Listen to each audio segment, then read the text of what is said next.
చలికాలంలో వచ్చే అనారోగ్యాలు జాగ్రత్తలు. చలికాలం మొదలైతే మన శరీర రక్షణ శక్తి కొంత తగ్గుతుంది. అందుకే ఈ సీజన్లో జలుబు, దగ్గు, గొంతు నొప్పి, ఫ్లూ, సైనసైటిస్, ఆస్తమా, చర్మం డ్రై అవ్వడం, జాయింట్ నొప్పులు లాంటి సమస్యలు ఎక్కువగా వస్తాయి.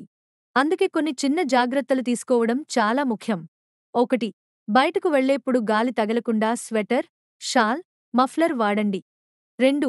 గోరువెచ్చని నీరు తాగండి. చల్లటి నీరు, చల్లటి పదార్థాలు మానండి.